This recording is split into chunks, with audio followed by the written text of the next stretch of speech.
আচ্ছা, আপনাকে যদি একটা প্রশ্ন করি যে ক্রাইম করাটা অপরাধ, এটা আমরা সবাই জানি, কিন্তু ক্রাইম দেখাটা কতটা অপরাধ? কারণ আপনি যখন কোনো একটা জিনিস দেখেন তখন তার মধ্যে আপনার ইন্টারেস্ট আছে বলেই আপনি দেখেন। অর্থাৎ আপনি যখন কোনো ক্রাইম দেখেন তার মধ্যে আপনার কোনো একটা জিনিস ভালো লাগছে। তাহলে এখন প্রশ্ন হলো, ক্রাইম করাটা যদি অপরাধ হয়, ক্রাইম দেখাটা কতটা অপরাধ? আর আজকের মুভিটা ঠিক এরকমই একটি গল্পের উপর তৈরি। এটা কোনো ডিটেকটিভ স্টোরির চাইতে কম নয়। তো চলুন শেষ পর্যন্ত গল্পটা শোনা যাক। আজকের মুভি রেড রুমস। মুভির শুরুতেই কেলিয়ানকে দেখানো হয় যে একটি কোর্টরুমে যায় এবং সেখানে একটি নৃশংস হত্যাকাণ্ডের বিচার দেখতে শুরু করে। জাজ প্রথমেই প্রত্যেককে সতর্ক করে দেয়, এই ঘটনায় এমন কিছু প্রমাণ রয়েছে যেগুলো স্বাভাবিক নয়, তাই কারো যদি মনে হয় যে তারা এই সব কিছু দেখতে পারবে না, তবে তারা যেন এখান থেকে চলে যায়। এরপর এই কেসের ক্রাউন প্রসিকিউটর প্রত্যেককে জানায় আসলে ঘটনাটা কি ঘটেছিল। তিনজন মেয়ে, যাদের মধ্যে একজন হলো কিম, যে একজন হকি প্লেয়ার এবং সে ছোটবেলা থেকেই হকি খেলে আসছে এবং তার মধ্যে যা ট্যালেন্ট ছিল তাতে সে ন্যাশনাল প্লেয়ার হতে পারত। দ্বিতীয় হলো জাস্টিন, যে ডান্স করতে পছন্দ করে এবং মানুষকে হাসাতেও পছন্দ করত। এবং তৃতীয় জন হলো কেমিল, যে আসলে একজন মডেল স্টুডেন্ট এবং তার ক্লাসের সে হলো প্রেসিডেন্ট। সে সবসময় হাসি খুশি থাকত এবং প্রতিটা কাজেই তাকে খুঁজে পাওয়া যেত। এক কথায় বলতে গেলে সে খুব মিশুকে ছিল। এমনকি প্রত্যেকটা মেয়ের বয়স 16 থেকে 13 বছরের মধ্যে ছিল, কিন্তু বর্তমানে তারা আর বেঁচে নেই। তাদেরকে নৃশংসভাবে মেরে ফেলা হয়েছে। ক্রাউন প্রসিকিউটরের মতে এই নৃশংস কাজ লুডোভিক শেভিলিয়ার নামের এক ব্যক্তি করেছে, যে বর্তমানে এই কোর্টরুমেই রয়েছে। এই মহিলা লয়ার আরও জানায়, এই ব্যক্তি সবার প্রথমে এই তিনজন মেয়েকে তার স্টুডিওতে নিয়ে গিয়েছিল, যেটা আসলে তার একটা গ্যারেজ, এবং সেখানে এই নৃশংস ঘটনা ক্যামেরাতে রেকর্ড করেছে শুধুমাত্র একজন প্রাইভেট অডিয়েন্সের জন্য, যে তাকে টাকা দিয়েছিল এই নৃশংস ঘটনা দেখার জন্য, এবং এটাকে রেড রুমস বলা হয়। লয়ারের মতে তারা এতদিন শুনে এসেছিল যে এই ধরনের কাজ ডার্ক ওয়েবে হয়ে থাকে, কিন্তু সেই ঘটনা আজ সত্যি হয়েছে। লুডোভিক শেভিলিয়ার এই মেয়েদেরকে শুধুমাত্র হত্যাই করেনি, বরং সে তাদেরকে শারীরিকভাবে নির্যাতন করে হত্যা করেছে। ক্রাউন প্রসিকিউটরের মতে এই কাজ লুডোভিক শেভিলিয়ার করেছে, এটা নিশ্চিত। এখন শুধুমাত্র সেটা প্রমাণ করার বাকি, এবং এই প্রমাণ করার জন্য সে সবার প্রথমে সেই FBI এজেন্টকে ডাকতে চায় যে এই ভিডিও প্রথমবার দেখেছিল, এবং একইভাবে সে একজন টেক ক্রাইম এক্সপার্টকেও জিজ্ঞাসাবাদ করতে চায়, যার কাছে এই ফাইলটা সংরক্ষিতভাবে রাখা ছিল। এবং সবশেষে সে চায় সাধারণ মানুষ যাতে বুঝতে পারে যে ডিপ ওয়েব এবং ডার্ক ওয়েবের মধ্যে কি পার্থক্য রয়েছে। এর বাইরেও সে অনেক রকম দাবি করে, কিন্তু এই সব কিছুতেই ডিফেন্স লয়ার বাধা দেয়। তার মতে লুডোভিক শেভিলিয়ারকে দেখে মনে হয় না যে এই কাজটা সে করেছে। এমনকি সে এটা বলে যে ভিডিওতে যেই ব্যক্তি মাস্ক পরে রয়েছে সে হয়তো লুডোভিক শেভিলিয়ারের মতো দেখতে, এবং তার মতো নীল চোখ তারও রয়েছে। এবং তার চেয়েও গুরুত্বপূর্ণ বিষয়, ডিফেন্স লয়ারের মতে একই রকম দেখতে অনেক মানুষ এই পৃথিবীতে রয়েছে, তাই এই কাজ যে কেউ করতে পারে। এই পুরো আলোচনা প্রথম থেকে শেষ অবধি কেলিয়ান মন দিয়ে শুনছিল, এবং সে এই কেসে এতটাই ডুবে যায় যে এই ঘটনাটি শুনে তার চোখ দিয়ে জল বেরিয়ে আসে। কেলিয়ান একজন মডেল, তাই সে যখন এই কোর্টরুম থেকে বের হয় বেশ কিছু মিডিয়া তাকে ঘিরে ধরে এবং তাকে বিভিন্ন রকম প্রশ্ন করে, কিন্তু এই কেসের ঘটনা শুনে সে এতটাই ভাবুক হয়ে পড়ে যে মিডিয়ার একটা প্রশ্নের উত্তর সে সঠিকভাবে দেয় না এবং এখান থেকে চলে যায়। এরপর আমরা ক্লেমেন্টাইন নামের একটি মেয়েকে দেখতে পাই, এবং নিউজ রিপোর্টাররা তাকেও বিভিন্ন রকম প্রশ্ন করে। এই মেয়েটির মতে লুডোভিক শেভিলিয়ার এই অপরাধ করেছে তার কোনো সঠিক প্রমাণ নেই।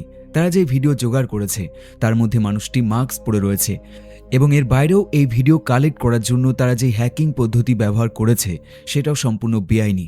এরপর কেলিয়ান বাড়িতে ফিরে তার দৈনিক কাজগুলো করতে শুরু করে দেয়।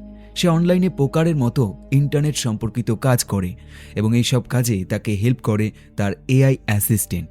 সকাল হতে সে মডেলের ফটোশ্যুট করতে চলে যায়, এবং যখন বাড়ি ফেরে তার শরীরে এনার্জি একদমই থাকে না, এবং এমন অবস্থায় সে রাস্তার একপাশে বিশ্রাম নেয় এবং সেখানে ঘুমিয়ে পড়ে।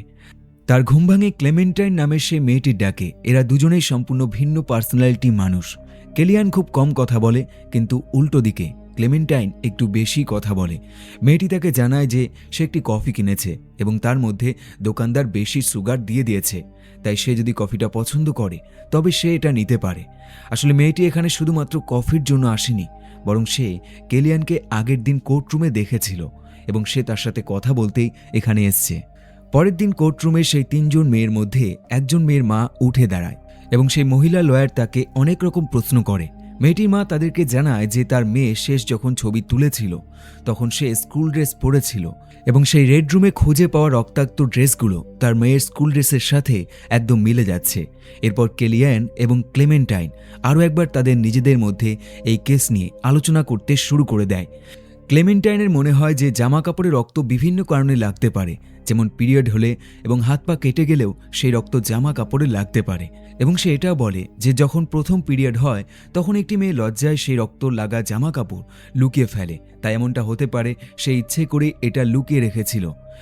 এর বাইরে তার এটাও মনে হয় যে ডিএনএ রিপোর্ট করা হয়েছে, সেটাও টাকা দিয়ে করা যেতে পারে।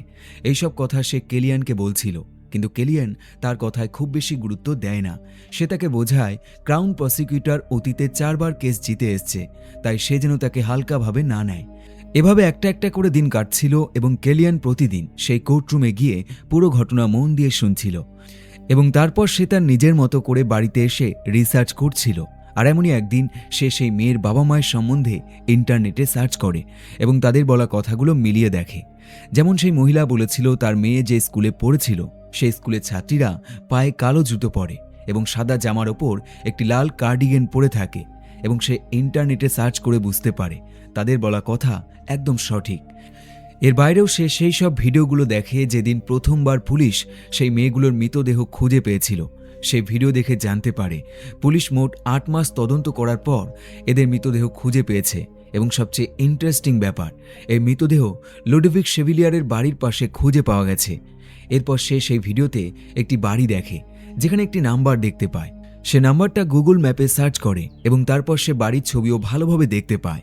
সে লক্ষ্য করে সেখানে একটি লক রয়েছে এবং এই লকটা স্মার্ট লক। এরপর সে তার ইমেল চেক করে এবং সেখানে অনেকগুলো আইডি এবং পাসওয়ার্ড লেখা ছিল। সে সেগুলো ব্যবহার করে একটি ওয়েবসাইটে ভিজিট করে এবং সেখানে আরও একটি ছবি পায় এবং সেই ছবিতেও একটি আইডি এবং পাসওয়ার্ড লেখা ছিল। এই সব কিছুর পর সে তার দৈনিক কাজ করতে শুরু করে দেয়, অর্থাৎ ডান্স প্র্যাকটিস। পরের দিন সকাল হলে রাস্তার মাঝেই ক্লেমেন্টাইন আরও একবার তার সাথে দেখা করে এবং এবার তাকে সে সরাসরি বলে। দূর থেকে সে তাকে চিনতেই পারেনি, কারণ সে হাই হিলে জুতো পরেছে এবং তাকে অনেক লম্বা লাগছে। তার মতে সে যদি একটি বেটো হতো এবং তার চোখ যদি ব্লু হতো তবে সেই কিলার তার পেছনেও পড়তো। এই কথা শুনে কেলিয়ান খুব অদ্ভুত লাগে, সে বেশ অবাক হয়ে যায়। সে তাকে প্রশ্ন করে সে এখন এখানে কি করছে, কারণ কোর্টের হিয়ারিং নেক্সট সোমবার। মেয়েটি তাকে বলে তার কাছে খুব কম টাকা রয়েছে এবং এখানে হোটেল ভাড়া অনেক বেশি। কেলিয়ান একটা জিনিস ভালোভাবে বুঝতে পারে যে মেয়েটি তার কাছ থেকে কিছু একটা লুকাচ্ছে, কিন্তু কি লুকাচ্ছে সে এখনো সেটা জানে না। এরপর মেয়েটি কেলিয়ানের বাড়িতে যায় এবং সেখানেও তার সাথে কন্টিনিউ কথা বলে। সে এখানে তার সাথে খাবার খায় এবং যখন সে জানতে পারে কেলিয়ানের কাছে একটি এআই অ্যাসিস্ট্যান্ট রয়েছে তখন তার খুব ভালো লাগে। কেলিয়ান তার এআই অ্যাসিস্ট্যান্টের সম্বন্ধেও তাকে বলে যে সে এটা এমনভাবে বানিয়েছে যে কেউ এটা হ্যাক করতে পারবে না। ক্লেমেন্টাইনের আরও বেশি ভালো লাগে যখন সে এই এআই অ্যাসিস্ট্যান্টের কাছে জোকস শুনতে পায়। লুডোভিক শেভিলিয়ারের কেসটা এতটাই বেশি পপুলার হয়ে গেছে যে সেটা নিয়ে এখন টিভি চ্যানেলেও আলোচনা শুরু হয়ে গেছে। আর এমন একটি টিভি চ্যানেল কেলিয়ান চালায় যেখানে তারা এই কেস নিয়ে আলোচনা করে। তাদের প্রত্যেকের বিশ্বাস লুডোভিক শেভিলিয়ার এই কেস থেকে বের হতে পারবে না, তার বিরুদ্ধে সব রকম প্রমাণ রয়েছে এবং তারা এটা নিয়ে মজা করে যে সবাই গ্যারেজ তৈরি করে ব্যবসা করার জন্য, কিন্তু সে মার্ডার করার জন্য গ্যারেজ তৈরি করেছিল। এভাবেই এই শোতে নীল চোখ আছে এমন একটি মেয়েকেও ডাকা হয়েছে, কারণ লুডোভিক শেভিলিয়ার সেই সব মেয়েদেরকে মেরে ফেলে যাদের নীল চোখ থাকে।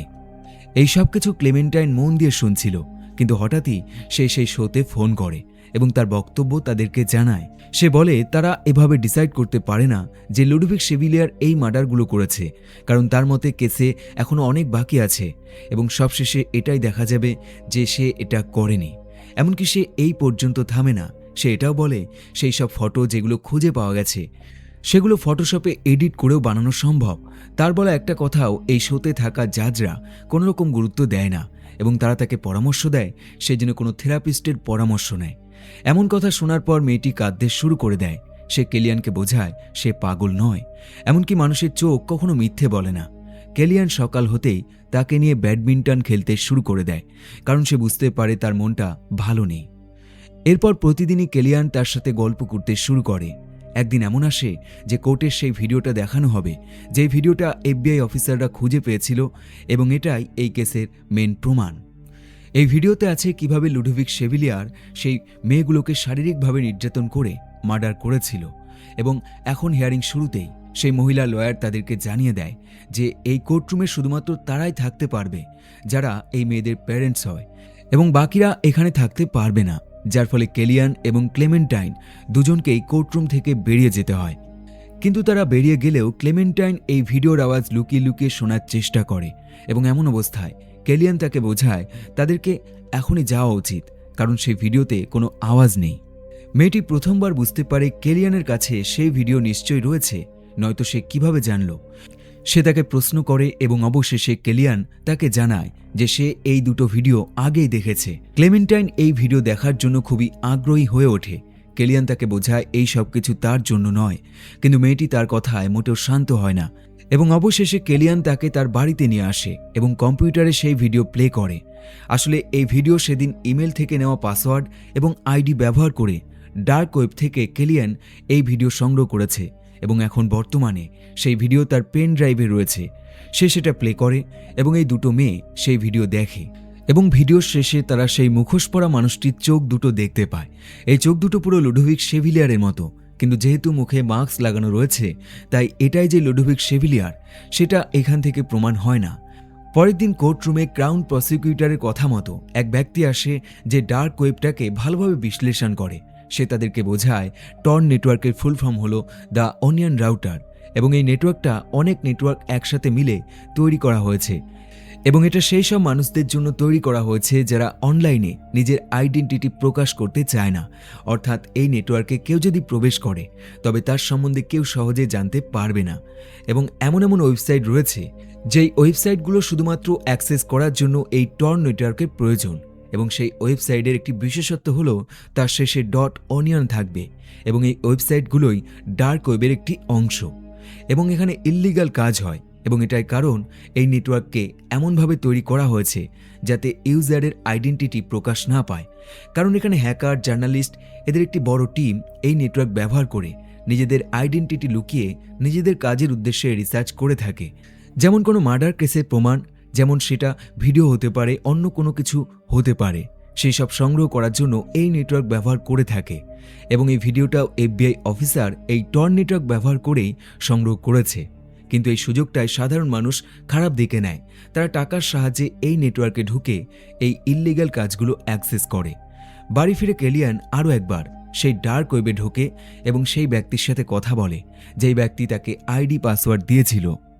এরপর সে আবারও কোর্টরুমে যায় এবং সেখানে একজন অফিসার তাকে বারবার ঘুরে দেখছিল। সে কিছুই বুঝে উঠতে পারে না এবং সে ফিরে আসে। এক সকালে তার কাছে একটা ফোন আসে এবং সে জানতে পারে তার যে মডেলিংয়ের শুটিং ছিল সেটা ক্যান্সেল হয়ে গেছে এবং তাকে তাদের ওয়েবসাইট থেকেও বের করে দেওয়া হয়েছে। কেলিয়ানের মন একদম খারাপ হয়ে যায়। সে এরপর তার AI অ্যাসিস্ট্যান্টের সাথে কন্টিনিউ কথা বলতে থাকে। নেক্সট হিয়ারিংয়ে সে একদম সেজে গুজে যায় এবং আজ একটা স্পেশাল দিন, সেটা হলো লুডোভিক সেভিলিয়ারের 40তম জন্মদিন। কেলিয়ান আজ যেই ড্রেসটা পরেছে সেটা অনেকটা স্কুল ড্রেসের মতো। সে হিয়ারিং শুনতে যায় এবং তারপর সেখানে বসে তার চোখটাকে নীল করে ফেলে এবং তার উপরের জামাটা খুলে ফেলে এবং তাকে এখন ঠিক একই রকম দেখতে লাগে যেমনটা সেই 3 জন মেয়েকে দেখতে লাগছিল, অর্থাৎ তার গায়ে একটি লাল কালারের কার্ডিগান রয়েছে। এরপর সে এক দৃষ্টিতে লুডোভিক সেভিলিয়ারের দিকে তাকিয়ে থাকে, কিন্তু এখানে থাকা বাকি মানুষরা তাকে পাগল মনে করতে শুরু করে, এমনকি FBI অফিসার তাকে ধরে নিয়ে চলে যায়। পরের দিন তার কাছে ফোন আসে যে মানুষ তাকে এখন পাগল বলতে শুরু করেছে এবং তার যত কন্ট্যাক্ট ছিল সবই ক্যান্সেল হয়ে গেছে। এখন প্রশ্ন হলো কেলিয়ান এমনটা কেন করলো? আসলে সে সত্যিটা জেনে গেছে। সে জানে এই কাজ লুডোভিক সেভিলিয়ার করেছে, কিন্তু আইনতভাবে সেটা কোর্টে ঠিকমতো প্রমাণ হচ্ছিল না। আর এটাই কারণ তার কাছে একটাই উপায় ছিল। সে সেই মেয়েদের মতনই সেজেছিল এবং নীল চোখ করেছিল যাতে মেয়েদের মতনই তার উপর অ্যাটাক করে এবং এমনটা প্রমাণ হয়ে যায় যে এই কাজ সে করেছে, কিন্তু এতেও সে ব্যর্থ হয়ে যায়। এরপর কেলিয়ান বাড়িতে এসে সবার প্রথমে তার AI অ্যাসিস্ট্যান্টটাকে নষ্ট করে দেয়, কারণ সে এতদিন ডার্ক ওয়েবে যত রকম কাজ করেছে সেই সব কিছুই এই AI অ্যাসিস্ট্যান্টের কাছে রেকর্ড রয়েছে এবং সে ভালোভাবে জানে ডার্ক ওয়েবে প্রবেশ করা এক ধরনের অপরাধ। তাই সে সবার প্রথমে AI অ্যাসিস্ট্যান্টটাকে নষ্ট করে দেয় শুধুমাত্র তার প্রমাণ নষ্ট করার জন্য। এবং এরপর সে ডার্ক ওয়েব ব্যবহার করে সেই তৃতীয় ভিডিওটাও দেখে ফেলে এবং এটা দেখার পর সে মানসিকভাবে অসুস্থ হয়ে যায়। রাত হলে সে সেই বাড়িতে যায় যেখানে লুডোভিক সেভিলিয়ার থাকতো। সে ডার্ক ওয়েবের ব্যবহার করে তার বাড়ির স্মার্ট লকের পাসওয়ার্ড পেয়ে গিয়েছিল এবং সেটা ব্যবহার করে সে ভেতরে ঢোকে শুধুমাত্র প্রমাণপত্র জোগাড় করার জন্য। এরপর একদিন এমন আসে, কোর্টে প্রমাণ হয়ে যায় যে এই অপরাধ লুডোভিক সেভিলিয়ার করেছে এবং একইভাবে লুডোভিক সেভিলিয়ার এই অপরাধ মেনে নেয় এবং ফাইনালি তাকে জেলে পাঠানো হয়। এবং এই খবর শোনার পর প্রত্যেকে খুশি হয়ে যায়, এমনকি ক্লেমেন্টাইন, যে মেয়েটা সবসময় লুডোভিক সেভিলিয়ারের হয়ে কথা বলছিল, সেও খুব খুশি হয়ে যায়। আসলে সে প্রথম থেকে জানতো এই কাজ লুডোভিক সেভিলিয়ার করেছে এবং একইভাবে সে হয়তো এটাও জানতো লুডোভিক সেভিলিয়ারের পাওয়ার অনেক বেশি এবং সে নিশ্চিত ছিল না যে সে জেলে যাবে। এবং একইভাবে তার চোখ নীল ছিল এবং তার বয়সও ঠিক সেই মেয়েদের মতনই ছিল যারা লুডোভিক সেভিলিয়ারের শিকার হয়েছে। এবং হয়তো সে তার কাছ থেকে কোনো থ্রেট পেয়েছিল, আর এটাই কারণ তার মানসিক অবস্থা মোটেও ভালো ছিল না। সে বাইরে থেকে লুডোভিক সেভিলিয়ারকে সাপোর্ট করছিল ঠিকই, কিন্তু ভিতরে ভিতরে সে চাইছিল সে সত্যি জেলে যায়। তো কমেন্ট করে অবশ্যই জানাবেন এই ভিডিওটি আপনার কেমন লাগলো। আবার দেখা হবে পরের একটি ভিডিওর সাথে। দেখতে থাকুন বেস্ট অফ হলিউড।